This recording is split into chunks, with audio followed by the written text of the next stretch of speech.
Good evening and welcome to the 18 WJTS Sports. I'm Jared Atkins, filling in for Kurt Gooksell this evening. Three exciting bowl games went down on Thursday as Toledo beat Pittsburgh 48-46 in 6 overtimes to win the game above Sports Bowl.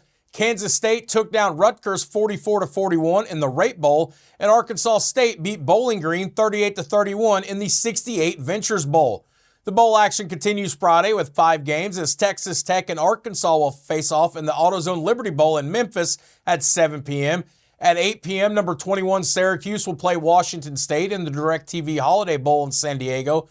And USC will take on Texas A&M in the SRS Distribution Las Vegas Bowl at 10:30 p.m. You can hear the recap from earlier games today on the WBDC 730 Sports tomorrow morning. Notre Dame is looking to carry momentum from its first-round playoff win over Indiana. The Fighting Irish, now 12-1, will face 11-2 Georgia in the quarterfinals at the All-State Sugar Bowl on New Year's Day. This marks Notre Dame's 5th appearance in this bowl game. Ohio State is gearing up for its quarterfinal round matchup of the college football playoffs as the 8th-seeded Buckeyes will take on top-ranked Oregon in the Rose Bowl on New Year's Day. Ohio State advanced after blowing out number 9 ranked Tennessee. The winner will advance to the semifinal round to play number 4 Arizona State or 5th ranked Texas. NBA news, the Indiana Pacers surrendered a late round run during their 112-114 loss to the Oklahoma City Thunder at Gamebridge.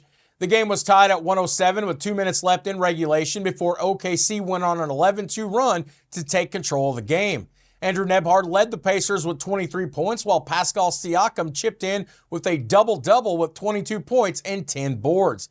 Indiana is currently in 8th place in the Eastern Conference at 15-16. They visit the Boston Celtics this evening. In other NBA news, the Miami Heat made it clear that they are not trading their superstar.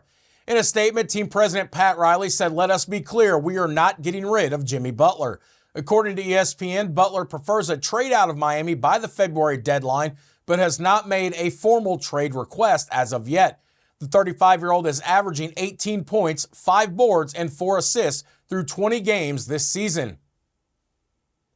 The number 25 Purdue Boilermakers aim to avoid their third loss in a row when they host Toledo at Mackey on Sunday. The Boilermakers are coming off an 87-69 loss to number 2 Auburn last Saturday. Purdue is 8-4 overall and 1-1 in Big Ten play this season. Sunday's game tips off at 6 p.m. A little bit south, the Indiana Hoosiers are looking to get a winning streak going when they host Winthrop at Assembly Hall on Sunday. The Hoosiers beat Chattanooga 74-65 last Saturday. Indiana is off to a 9-3 start this season, but is also 1-1 in Big Ten play. Sunday's game begins at 4 p.m.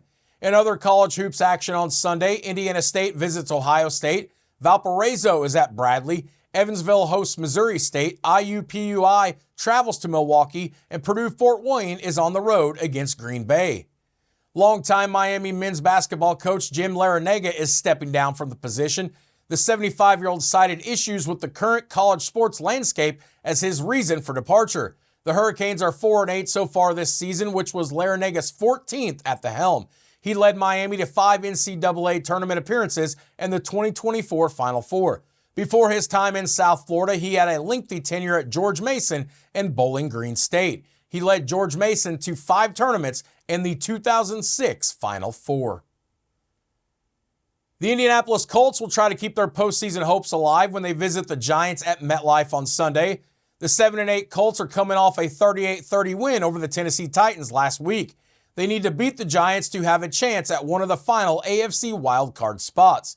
The Colts have won 4 of their last 5 games against the Giants. Sunday's game tips off at 1 p.m. In other NFL news, the Seattle Seahawks outlasted the Bears 6-3 in a defensive slobber knocker on Thursday night from Soldier Field. Tyreek Woolen intercepted a pass in the final seconds to seal the win. Neither team went over 275 yards of total offense. Geno Smith passed for 160 yards in the victory. The Seahawks improved to 9-7 after snapping a 2-game losing streak. Caleb Williams had 122 yards through the air and an interception. The Bears have dropped their last 10 games and currently 4-12. The Cowboys will be without their star receiver for the rest of the season as Dallas wideout CeeDee Lamb has been ruled out for the season's final 2 games due to a shoulder injury. Lamb has dealt with an AC joint sprain that has progressively worsened as the season has gone on. The 25-year-old is coming off back-to-back 100-yard gains. He finishes his 2024 campaign with 101 receptions for 1,194 yards and 6 touchdowns. Major League Baseball and the Major League Baseball Umpires Association have reached a tentative 5-year collective bargaining agreement pending ratification in the month of January. The deal, marking the 5th consecutive labor peaceful contract, allows MLB to continue testing automated strike zone systems during spring training. This follows past umpire work stoppages in 1970, 78, 79, 84, 90, 91, and 95, as well as a 1999 mass resignation that led to 22 umpires losing their jobs. And in local high school boys basketball, a full slate of holiday tournaments is underway this weekend.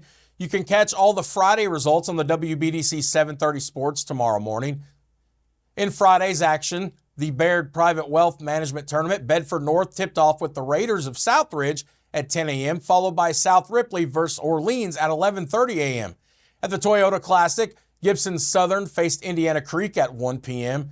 In the Saturday schedule in the Baird Private Wealth Management Tournament, North Knox takes on the Forest Park Rangers at Woody Earl Beekler Arena at 10 a.m., with Winchester squaring off against Salem at noon. Also in Saturday action, the PSC tournament features Cordon Central versus Perry Central at 11 a.m., followed by Crawford County's Wolfpack taking on Tell City at 1 p.m. Both of those games will be hosted in Tell City. In South Spencer County, Charleston faces Boonville at 11 a.m., while Evansville Christian tips off against South Spencer at 1 p.m. All holiday tournament games this weekend tip off or have tipped off in Eastern Standard Time. And that has been your WJTS Sports Recap. I'm Jared Atkins in for Kurt Guxell. Stay tuned. We'll have more right after this.